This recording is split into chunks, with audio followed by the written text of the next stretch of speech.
Descomplicando o Vinho. Hoje nós vamos conversar sobre vários aspectos relativos ao mundo do vinho, inclusive alguns mitos, alguns erros, algumas verdades, outras nem tão verdades, que rondam este ambiente que parece ser muito sofisticado, mas na verdade é bastante simples e pode ser apreciado e pode ser encantador para qualquer um. A primeira coisa que se pensa quando se procura um vinho, quando se quer tomar um vinho, quando se busca comprar um vinho, é que vinho comprar. E é preciso que se tenha em mente que existem dois grandes grupos, eu diria na verdade três, mas dois grandes grupos de vinhos que podem nos levar a um lado ou ao outro. Existem vinhos do Novo Mundo e vinhos do Velho Mundo. Entenda-se vinhos do Novo Mundo, tudo aquilo que não é Europa. Entenda-se vinhos do Velho Mundo, tudo aquilo que é Europa. Então, nós temos aí no Velho Mundo França, Portugal, Espanha, Itália e outros.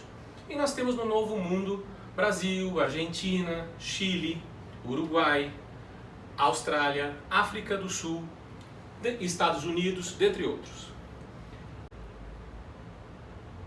O que eu observo num vinho do Novo Mundo? Especificamente este aqui, argentino, um vinho da uva Malbec, ano 2018, safra 2018, localização da vinícola e um nome. Isto é algo que nós dificilmente vamos encontrar nos vinhos do Velho Mundo. Um vinho com nome. Talvez vocês se lembrem, eu disse que talvez fosse mais inteligente dividirmos em três grandes grupos. Por que eu falei isso? Vocês vão perceber que a França é um capítulo à parte do Velho Mundo. A França é diferente de todo o resto porque a França é a grande escola vinícola da história humana. Mas de qualquer forma falávamos do Novo Mundo. Então, eu normalmente tenho no Novo Mundo vinhos varietais, no caso argentino Malbec, da região de Mendoza, especificamente Tupungato. Este vinho tem um nome, tá? E eu, se quiser saber mais detalhes, vou ter que olhar aqui no verso. Tá? Este outro, uruguaio, diz que é Pinot Noir, também um varietal, uma única uva, safra, produtor, garçom. Este especificamente não tem um nome. Já quando eu falo do Velho Mundo, eu tenho aí uma série de outros detalhes. Nós vamos poder observar que os rótulos, principalmente franceses, como eu disse que a França é a grande escola e tudo lá é muito diferente, os rótulos franceses trazem uma quantidade de informação gigantesca.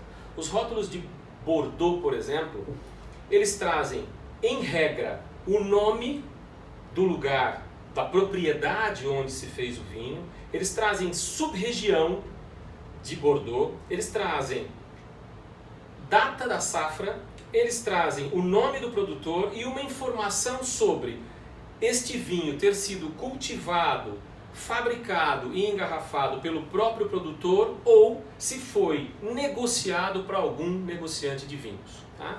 Quando você tem a expressão aqui embaixo, me embotei ao chateau, você vai ter certeza que este vinho foi cultivado, a uva foi cultivada, ele foi produzido, ele foi engarrafado pelo produtor, ou seja, o cidadão dono, neste caso aqui, do Chateau Noillat. Tá? Este vinho já da Borgonha, também do Velho Mundo francês. Vocês vão ver que é basicamente a mesma coisa. Você tem um vinho Borgonha, o tipo da uva. No Bordeaux você não vai ver o tipo da uva porque existe o que se chama corte bordalês. Em regra, os vinhos de Bordeaux têm três uvas: a Cabernet Franc, Cabernet Sauvignon e Merlot. Há vinhos bordaleses com duas uvas? Há vinhos bordaleses só com Merlot? Há também. Mas o padrão são estas três uvas. Já na Borgonha, especificamente nas regiões principais da Borgonha, Côte d'Or, Beaune, o que você vai encontrar são tintos Pinot Noir. Né? Esta uva Pinot Noir. Então você vai ter um rótulo com o nome do produtor, tá? Em regra, a safra, tá? A denominação de origem Borgonha, tá?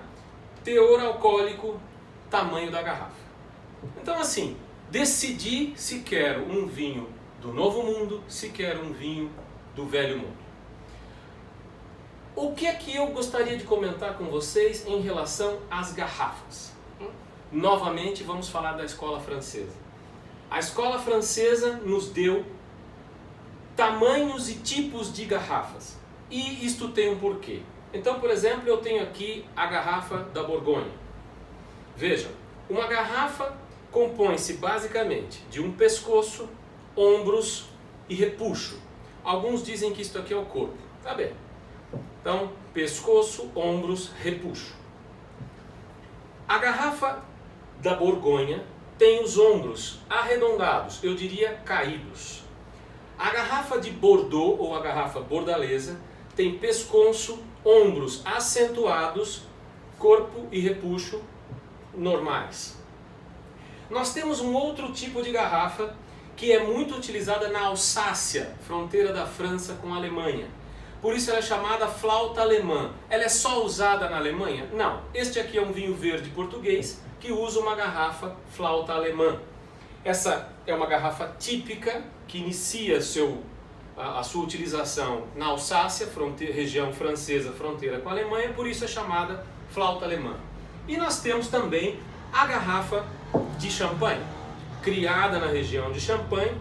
Qual que é a grande diferença dessa garrafa? A grossura do vidro. Ela também tem pescoço, ombros e repuxo, mas tem um vidro bastante mais grosso do que as outras garrafas, intuindo o quê? Que ela não exploda durante a fermentação e a produção do gás carbônico. Mais um comentário que se pode fazer sobre as garrafas diz respeito ao repuxo, ou seja, esta depressão que tem o fundo de toda a garrafa. Ao contrário do que muita gente pensa, isto aqui não foi feito para se colocar o dedo. Isto aqui foi feito para que o armazenamento dessas garrafas, mostrando aqui para vocês, o armazenamento dessas garrafas numa adega gigante, onde ficam elas descansando, seja mais fácil e mais seguro. Então, a boca de uma garrafa se encaixa no repuxo da outra. É só para isto que foi criado o repuxo. Como a nossa ideia é desmistificar o vinho, nós temos que tratar de alguns assuntos que na verdade são tabus e se diz muita coisa e as pessoas acham que são verdades, outros dizem que não. Então, por exemplo, e tem tudo a ver com as garrafas. Eu gostaria de perguntar, ou de falar, todo vinho deve ser guardado deitado? Essa é uma pergunta que tem inúmeras respostas. A verdade é, vinhos que vão ser consumidos muito jovens ou que possuem fechamento como este de rosca não precisam ser deitados. Agora, a boa conservação de um vinho que tem rolha, seja ela de cortiça natural, seja ela picada, seja ela inteiriça, melhor serem guardados deitados e numa temperatura adequada dentro de uma adega. Isso vai propiciar o quê? Que este vinho, no tempo em que estiver guardado, fique bem, não se deteriore. Quero com isso dizer que todos os vinhos vão aguentar 10, 15 anos? Não, não. Há vinhos chamados de guarda, normalmente são vinhos especiais, são vinhos mais caros, né, que chegam a perdurar com boa qualidade de 25 até 30 anos. Mesmo estes vinhos, após esta data, após estes 25, 20 anos, 15 anos, começam o seu declínio, ou seja, começam a perder qualidade. De modo que não é verdade que todo vinho deve ficar deitado e também não é verdade que todo vinho mais velho é melhor. Então há vinhos que vão envelhecer muito bem, se bem conservados, se guardados deitados, se forem bons vinhos, e há outros que não vão envelhecer bem. Uma curiosidade que se deve falar sobre champanhe. Este é um champanhe comum, um champanhe que não tem safra, né? É um champanhe comum, é um champanhe que é feito todos os anos. É um champanhe que é sempre igual. Ou seja, na produção deste champanhe, licores de champanhes antigos, de outros vinhos, são adicionados para que ele tenha sempre o mesmo gosto, para que ele tenha sempre o mesmo paladar. Pergunto a vocês, este champanhe é um champanhe de guarda? Não. Este champanhe é um champanhe para ser consumido em 2, 3, no máximo em 4 anos. Por isso, ele precisa ficar deitado? Não, ele pode ficar deitado porque ele tem uma rolha muito boa, ele inclusive está pressurizado, fechado com a gaiola, mas nada impede que ele fique de pé, se eu não tiver um lugar adequado para guardá-lo. Normalmente quem tem adega deita o champanhe. Mas este champanhe, como é de consumo rápido, não necessariamente precisa estar deitado. Se eu falo de um champanhe, aqui não tenho a garrafa, mas um champanhe safrado. Este aqui é um Comté de Champagne 2005, foi na verdade, né? Este champanhe safrado, este sim, porque este vai ser guardado por mais tempo. Este champanhe vai durar mais tempo, então ele precisa estar deitado necessariamente. Outra coisa que eu gostaria de dizer é assim, há champanhes, se um dia tiverem a oportunidade de visitar as champanoises ou fábricas de champanhe na França, estas fábricas guardam champanhes de mais de 100 anos. Estes champanhes estão próprios para o consumo? Não. Estes champanhes, na verdade, já perderam todo o seu perlage, toda a sua espuma, mas, na verdade, eles guardam a essência, o licor, o sabor, que um grande enólogo, ou seja, aquele especialista na produção de vinhos, vai conseguir reconhecer, vai conseguir perceber, vai entender e vai saber o valor que aquilo tem. Mas para o consumidor enófilo, como somos nós, isto não é bom. Não, aliás, são incompráveis, né?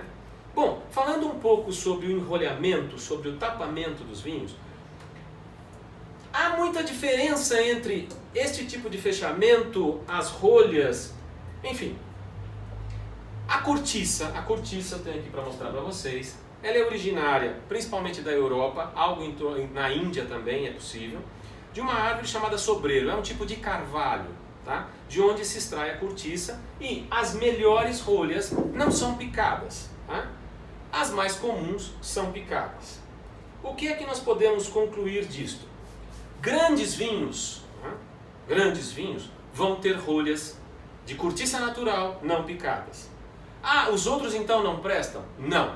Na Alemanha hoje, por conta da questão ecológica, por conta da extinção praticamente dessas árvores, dos sobreiros, muitos bons vinhos são fechados com esse fechamento com rosca.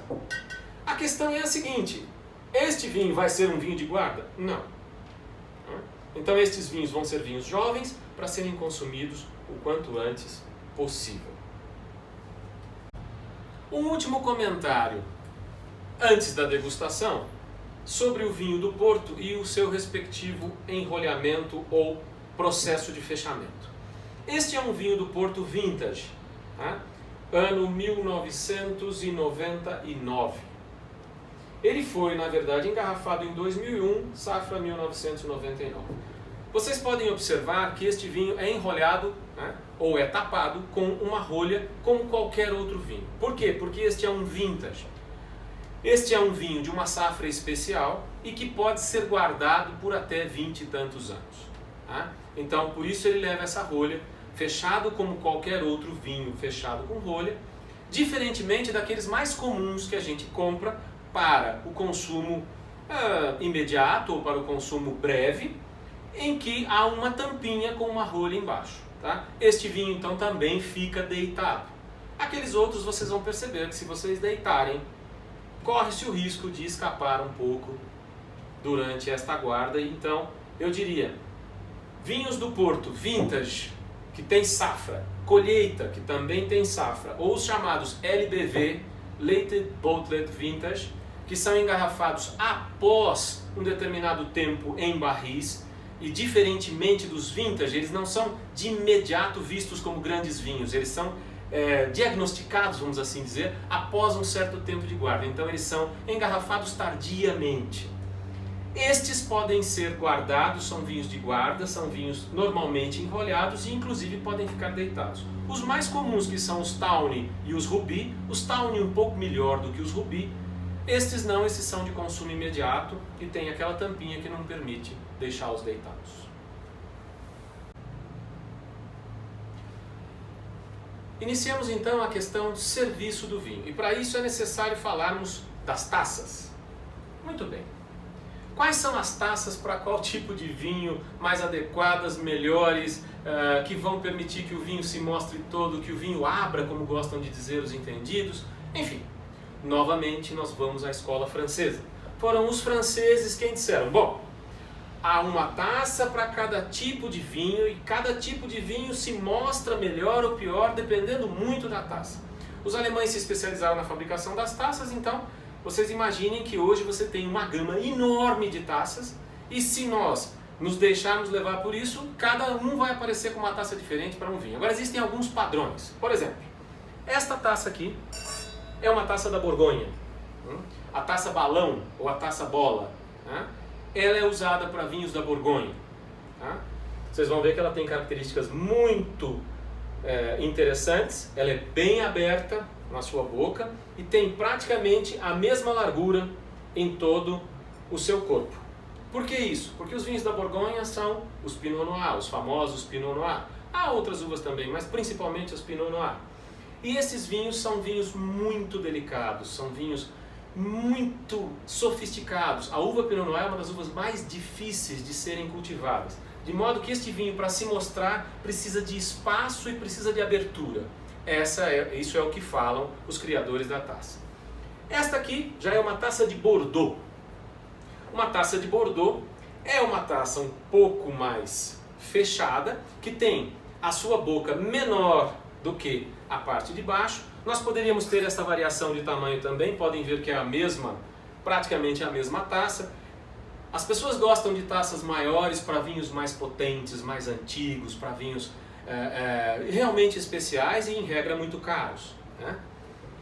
Esta taça aqui é uma taça dita para Chablis. Vejam que há uma pequena diferença de tamanho, mas basicamente é a mesma coisa que o Borgonha. O Chablis é um vinho branco da Borgonha, uma sub-região da Borgonha feito com a uva Chardonnay. Também há grandes Chablis, grandes vinhos que podem ser tomados nessas taças. Então eu tenho estas taças da Borgonha, estas taças basicamente de Bordeaux. Esta é uma taça de vinhos brancos, normalmente usada com Chardonnay, Também é uma taça grande, seriam vinhos mais antigos. Há vinhos brancos de guarda, eles não duram tanto quanto os vinhos tintos, mas há vinhos brancos que podem ser guardados por algum tempo. Outro tipo de taça que nós temos, e esta é icônica, são as taças de champanhe. Vocês não se importem com este cabo, mas é que esta era a única que eu tinha no formato flute. Isto é um flute. Esta taça é muito usada, muito difundida para se tomar champanhe. Por quê? O champanhe tem o perlage, as borbulhas. E estas borbulhas, então, elas devem estar concentradas num corpo mais fino, mais alongado. Mais modernamente, antigamente utilizava-se muito este tipo de taça, mas o que acontece? Como ela tem o bocal muito aberto, isso entrou em desuso. Mais modernamente, os champanhes são tomados em taças deste tipo. Elas, na verdade, não são perfeitamente uma flute, mas são taças um pouco mais alongadas, um pouco menos abertas, e que permitem desfrutar de um champanhe maravilhoso. O que eu diria para vocês? E inclusive esta não é uma ideia minha, porque quem sou eu para dizer qual é a melhor taça para se tomar um vinho? Os sommeliers mais sofisticados, mais modernos, têm chegado à seguinte conclusão: não importa qual dessas taças você vai usar. O que é fundamental, e seja qual for o vinho, é que a parte de baixo seja mais larga do que o bocal. Com isto, a hora que você servir o vinho, normalmente 1/3 da taça, você vai permitir que este vinho solte todos os seus aromas, abra, como gostam de dizer, e você então vai conseguir desfrutar muito melhor desse vinho. Então, a verdade é uma só. Se você tiver taças específicas para determinados tipos de vinho, e vejam que são os franceses que criaram essas taças, você pode utilizá-los.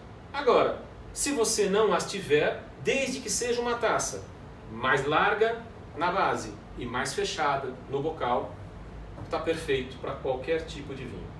Alguns vinhos italianos mais pesados, mais frutados, de guarda, etc., também são tomados em taças como esta, que na verdade são de Bordeaux. Chegamos agora à tão afamada e fantástica taça ISO. Na verdade, quando você vê uma taça ISO, quando vejo uma taça ISO, eu vejo uma taça de se tomar vinho do Porto. Mas, qual é a grande vantagem da taça ISO?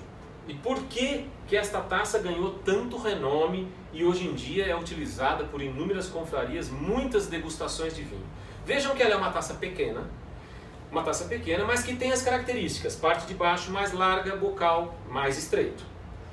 Ela é uma taça para conter pouco vinho, é uma taça de prova de vinho. Eu vou a uma vinícola e vou provar lá 10 tipos de vinho. Se eu usar uma taça como essa, eu provavelmente não saia vivo da vinícola. Mas, então me dão uma taça ISO e eu, um pouquinho de cada vinho, vou provar nessa taça ISO. Qual que é a origem dessa taça ISO? Há um instrumento aqui, que é um instrumento muito interessante, é medieval, né, do tempo dos reis da França, chamado tasse-vin ou tasse de dégustation. Esse tasse-vin é o símbolo do sommelier. Né?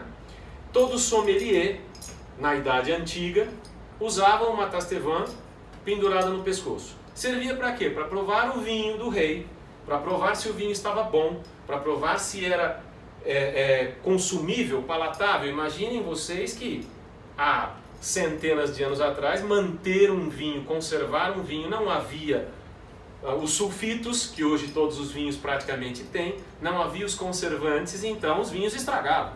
E a figura do sommelier, que nada mais era do que um garçom de vinhos, provava isto. E por que ele usava este instrumento? Ele usava esse instrumento porque a luz era pouca, principalmente nas adegas.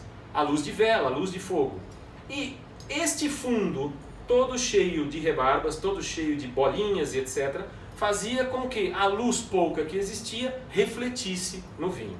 Este cidadão então conseguia ver o vinho, né, ter o primeiro contato visual, que é a primeira coisa que se faz com um vinho, depois cheirar o vinho e depois até mesmo bebê-lo. Com isto aqui. Então, hoje em dia, isto aqui está em desuso, é um objeto decorativo, mas há algumas confrarias de sommelier, principalmente na França, que utilizam isto aqui como um símbolo, então os sommeliers utilizam pendurado no pescoço. Os sommeliers, então, evoluíram desta pequena tacinha para a taça ISO. A taça ISO veio a substituir toda essa parafernália. E por quê? Porque também é pequena, é de fácil manuseio, dá para se levar por uma vinícola, dá para tomar várias pequenas doses, enfim. A taça ISO tem inúmeras vantagens. Mas eu diria a vocês, uma taça ISO é uma taça de provas de vinho. Se eu vou degustar um vinho, eu necessariamente preciso de uma taça maior, eu preciso de uma quantidade um pouco maior de vinho, para que eu possa perceber todo o esplendor que esse vinho é capaz de libertar, seja nos seus aromas, na sua cor e no seu paladar. Bom, chegamos então ao serviço do vinho. O serviço do vinho, nós já sabemos que é necessário uma boa taça, nós já sabemos os tipos de garrafa, nós já sabemos então que vamos tomar um vinho do Velho Mundo ou do Novo Mundo. Pois muito bem, nós estamos aqui diante de dois do Velho Mundo. Um Bordeaux tinto e uma cava espanhola. Muito bem, rosé. O que é fundamental saber a priori sobre o serviço? A temperatura dos vinhos é tudo no serviço dos vinhos. Como é que eu vou lidar com essa temperatura dos vinhos? Bom, eu vou estabelecer uma escala que vai de 3,5 graus até 19,5 graus no máximo. E eu vou estabelecer assim, entre 3,5 graus e 6 graus, eu vou tomar vinhos brancos doces, como aquele Sauternes que eu mostrei para vocês. Entre estes 5,5, 6 graus e no máximo aí 8 graus, 9 graus, eu vou tomar espumantes, eu vou tomar brancos secos. A partir dos 10, 11 graus até os 15, eu vou tomar vinhos tintos muito leves e alguns chardonnay brancos. De 15 graus até os 19,5 no máximo, eu vou tomar grandes tintos, tintos mais potentes, tintos mais, como por exemplo os Amarone, os Barolo, os Bordeaux, né? Até mesmo os Pinot Noir da Borgonha. Então, fica muito simples, entre 3,5 graus, 4 até 19. Numa primeira escala, os brancos doces, depois os brancos secos entre 6 e 8, 9. Entre 10, 11 até 15 os tintos mais leves e daí em diante os tintos mais encorpados. É essa a palavra que define isso. Bom, sabida a temperatura, como é que eu vou saber? Bom, existem vários termômetros. Vejam, esta cava está na temperatura ideal para ser tomada. Ela está a 8 graus 9, quase 10. Agora, este é um termômetro de garrafa. É possível ver. Este é um termômetro de garrafa. Tá? Um termômetro de garrafa, tá? Que você simplesmente coloca aqui. Ele é preciso? Não necessariamente. Não é tão preciso quanto este aqui, que, óbvio, necessita grande higiene, porque você vai colocá-lo dentro do vinho, tá? Após a abertura. Este outro, idem. Este termômetro é um termômetro, obviamente, folclórico, mas muito interessante para aqueles que ainda não têm prática, porque ele traz as graduações com os nomes das uvas e dos vinhos que devem ser tomados com o acendimento de cada uma dessas. Isso é uma quinquilharia, mas assim, como eu tinha aí, achei interessante mostrar para vocês. O termômetro que realmente nos vai dar a ideia exata da temperatura do vinho é esta. Nós precisamos da temperatura exata do vinho? Não. Nós precisamos que ele esteja dentro de uma faixa. Por exemplo, um espumante entre 8, 9, 10, um pouquinho menos, 7. Tá? Vai ficar bom. Vamos primeiro abrir então este espumante e comentar com vocês algumas das peculiaridades de um espumante, de um champanhe. Aqui existe a gaiola, né? Eu vou soltar esta gaiolinha. Tá? Com a garrafa, preferentemente na mesa, porque facilita. É possível abrir assim? É. Mas se eu ainda não tenho prática, não tenho força, nada impede que eu a tenha na mesa. Eu gosto de abri-la assim. Tá? Ela explodiu mais do que eu gostaria. Mas, basicamente, assim se abre um espumante. Como é que é o serviço deste espumante? O espumante é o único, o espumante, o champanhe é o único que me permite estar com a taça a 45 graus para o serviço. Bom, deixa eu tirar Eu vou servir esse espumante, segurando por aqui ou segurando pelo repuxo. Lembrem-se, eu disse, o repuxo foi criado para o armazenamento e não para o serviço. Ah, mas eu gosto de pôr o dedo no repuxo. Tudo bem. A segurança você vai ter numa garrafa segurando assim. Tá? Ah, mas eu vou esquentar o vinho ou esquentar o champanhe. Não vai. O vidro, principalmente das garrafas de espumante, é muito grosso. Não é uma segurada com a mão que vai fazê-lo esquentar. Eu vou calmamente derrubando e deixando que a espuma, então, fique por cima. Tá? Vou completar. Ah, mas está muito cheia essa taça. É a única exceção que se faz no serviço de vinhos. O espumante, o champanhe, tem que ocupar pelo menos 3/4 da taça. Tá? É a forma correta de se fazer. Tá? Nesta taça de espumante, vejam, ela está cheia. Certamente eu não vou ficar girando. É possível girar o espumante, o champanhe, para sentir os aromas? Sim. Só que aí nós precisaríamos de uma taça maior, de uma outra parafernália para chegarmos a esse resultado. O que eu consigo ver aqui, olhando contra a luz, é um bom perlage, uma translucidez fantástica, a coloração condizente com o vinho, que é rosé. Tá?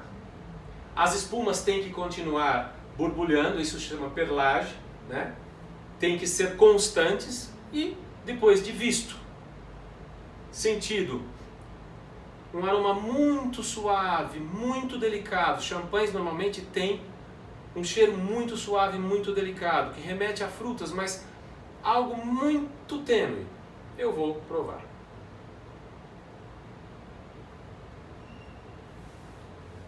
Vocês aí não conseguem sentir o gosto, mas é fantástico. Bom, vamos então à abertura e degustação de um tinto. Esse é um Bordeaux. Podemos ver aqui, temperatura de serviço entre 19 e 20 graus. Eu vou retirar daqui. Existem inúmeros saca-rolhas que podem ser utilizados. A grande vantagem dos saca-rolhas de 2 tempos, esse é um saca-rolhas chamado saca-rolha de garçom. Por quê? Porque cabe no bolso. O cidadão leva no bolso, diferentemente de outros muitos modelos. Este modelo foi um modelo muito difundido há anos atrás, porque permite que você tire a rolha sem o risco de quebrar a rolha. Porém, há desvantagens. É um negócio grande, que não dá para levar em qualquer lugar, né? E que, obviamente, mas não deixa de ser uma ferramenta muito interessante, principalmente quando você ainda não tem a prática de abrir o vinho. Agora, os saca-rolhas de 2 tempos, ou de garçom, são mais comumente chamados, são excelentes. Inclusive porque já vem com a faca para você cortar a cápsula. A cápsula é uma das coisas mais caras que existe numa garrafa de vinho. Investe-se muito dinheiro numa cápsula de vinho, né? Às vezes são de chumbo, às vezes são plásticas. Normalmente, vinhos mais sofisticados trazem uma cápsula de chumbo. Você pode cortar ela aqui, você pode cortar ela no primeiro degrau, no segundo, do jeito que quiser. Você só não pode arrancá-la. Por quê? Existem aqueles pequenos detalhes do mundo do vinho que soam até desrespeitosos. Você desrespeita uma garrafa de vinho quando você saca a cápsula sem cortá-la. Eu particularmente gosto de cortar no primeiro estágio. Se você não tem muita prática no serviço do vinho e isto vai derramar por aqui, você pode, sem nenhum problema, cortar no segundo estágio. Isso não vai causar nenhum tipo de problema com o seu vinho. Esta, por exemplo, é uma cápsula de chumbo. Muito bem. Como é que eu vou introduzir este saca-rolhas no vinho? Normalmente, algo em torno de 30 graus eu começo, mas ele de imediato tem que ficar em pé. Ele tem que ficar em pé. Eu vou rodar até a última ou quase última voltinha do furador e encaixar o primeiro estágio. Começar a puxar. Encaixo o segundo estágio e termino de puxar. Neste finzinho eu posso simplesmente dar uma pequena rodadinha e torcer. Tá? O interessante é que a rolha saia sem produzir grandes barulhos. Tá? Mas também, o que eu posso perceber nesta rolha? Por que o sommelier chega no restaurante e coloca a rolha na minha frente? Porque olhando uma rolha de vinho, obviamente, se ela for uma rolha de cortiça, não se ela for uma rolha plástica, nenhum fechamento de rosca. Eu vou poder perceber, primeiro, este vinho estava deitado, armazenamento adequado. Esta rolha conseguiu fechar totalmente o vinho de modo que este vinho não escapou pelas laterais. Este vinho está armazenado num lugar seco, então esta rolha não tem fungos. Uma rolha com fungos, uma rolha com sujeira de vinho que avança pelo corpo dela, além do que a sua ponta, demonstra que esse vinho não estava bem armazenado, corremos o risco dele ter problemas. Sempre vai ter problemas? Não. Vai ser necessário um outro exame. Tomo a garrafa pelo corpo, com toda a segurança. Eu diria a vocês, cuidado com usar o repuxo, porque além de não ser muito bonito, é perigoso. Boca com boca, não se beijam no mundo do vinho, eu não posso encostar. Começo muito suavemente, coloco 1/3 e termino. Bom, colocado este vinho, eu posso segurar esta taça pela base. Eu posso segurar esta taça pela haste. Eu posso segurar esta taça pelo corpo. Ah, mas o vinho vai esquentar. Normalmente, nas adegas, os vinhos ficam mais frios do que precisam estar. Então, um vinho que é para ser servido entre 15, 18, 19 graus no máximo, ele vai estar armazenado a 13, a 10. Então, muitas vezes, após o serviço, é importante que eu segure ele durante alguns segundos assim, para que ele possa liberar os seus aromas, para que ele mostre o seu paladar. Eu posso segurar por aqui? Posso. Eu posso segurar por aqui. Vinhos brancos, como são mais frios, normalmente eu não seguro por aqui. Mas também é permitido aqui ou aqui. Tá? Eu vou então mover este vinho, como é um vinho tinto de Bordeaux, um corte com 3 uvas. para que ele se revele, eu vou olhá-lo contra a luz. É fundamental que o vinho seja translúcido. Você talvez não consiga ver, mas ele tem que ser translúcido. Um vinho turvo é um vinho com danos, é um vinho, não diria estragado, mas é um vinho com problemas e que talvez não sirva para beber. Como este vinho está translúcido, tem um aroma bastante delicado também, né? Muitos já ouviram falar das pernas. As pernas realmente representam o teor alcoólico, mas hoje em dia elas perderam um pouco de força porque grandes produtores de vinho tentam fazer vinhos com menos álcool, porque o álcool faz mal à saúde, né? Saúde.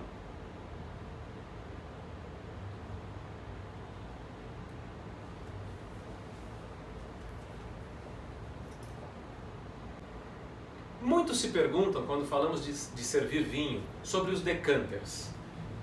Essas estruturas de vidro aqui, essas garrafas de vidro, não é? Onde as pessoas vertem todo o vinho para que ele decante, respire, perca as suas impurezas, enfim, cada um diz uma coisa diferente. Vocês devem ter observado que alguns vinhos têm ombros mais acentuados, outros vinhos ombros menos acentuados. Isso tem um porquê. Os vinhos feitos de uvas mais nobres, que são mais leves, que são mais translúcidos, que são mais leves mesmo, dificilmente são decantados. Por quê? Porque dificilmente criam depósitos. Agora, hoje em dia eu decanto o vinho só porque ele tem depósitos? Não. Mas os decantadores servem para isso, para decantar vinhos que têm depósitos e para que os vinhos possam respirar e mostrar todo o seu esplendor. Muito bem.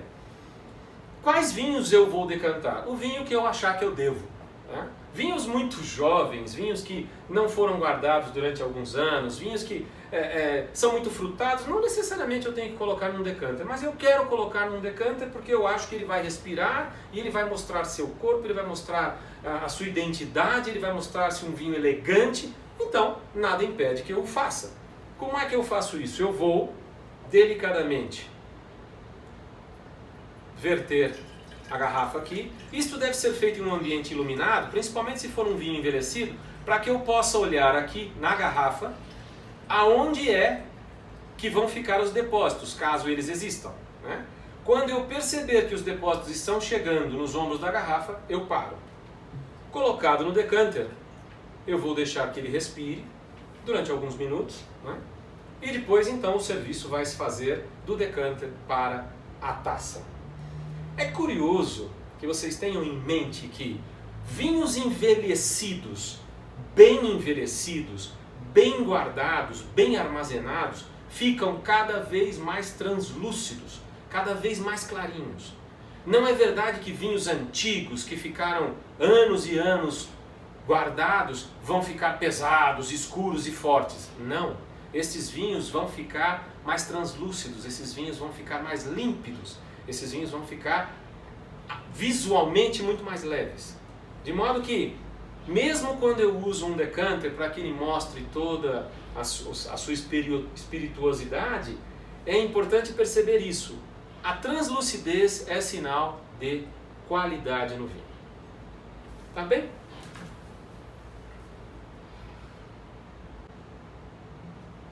Muito bem. Terminando então essa nossa conversa preliminar, que na verdade é somente introdutória ao mundo do vinho, nós podemos mostrar para vocês algumas formas de fechar as garrafas, caso você não as tome por inteiro, o que é um pouco raro. Mas enfim, se você, por exemplo, abre um champanhe, um espumante e quer guardá-lo por algumas horas ou até o dia seguinte, nada impede que você use um fechamento deste, é uma tampa de champanhe. E para os vinhos comuns, de garrafas comuns, você usa isso que se chama Vacovin. Você, na verdade, bombando, chega até ele fazer um barulho diferente e está aí armazenado. Uma última dica que eu daria para vocês em relação às temperaturas dos vinhos. Vinhos não gostam muito de geladeira, porque as geladeiras vibram, principalmente champanhes e espumantes. Mas eu não tenho onde colocá-lo, eu não tenho uma adega para vinhos brancos. Nada impede que horas antes eu coloque este meu vinho na geladeira. Vinhos tintos não precisam de muita temperatura. Onde é que eu coloco? Na gaveta lá embaixo da geladeira. Ah, mas eu não quis nenhuma coisa nem outra. Eu vou contar com o auxílio de um balde de gelo e de um termômetro. Este balde de gelo vai me dizer quanta temperatura eu preciso colocar ainda nesse vinho e mais, vai manter o meu vinho branco frio, vai resfriar o meu vinho tinto um pouco mais, enfim. Então, percam os entraves desse mundo do vinho sofisticado e vejam que, na verdade, um balde de gelo e um termômetro resolvem a questão temperatura. Assim, nós vamos encerrando por aqui. Lembrando a vocês que sobre vinho não há certo, não há errado, pois trata-se de um divertimento, de um jogo divertido, que basta querer participar. E mais do que isso, para uma boa vida, um bom vinho. Salud!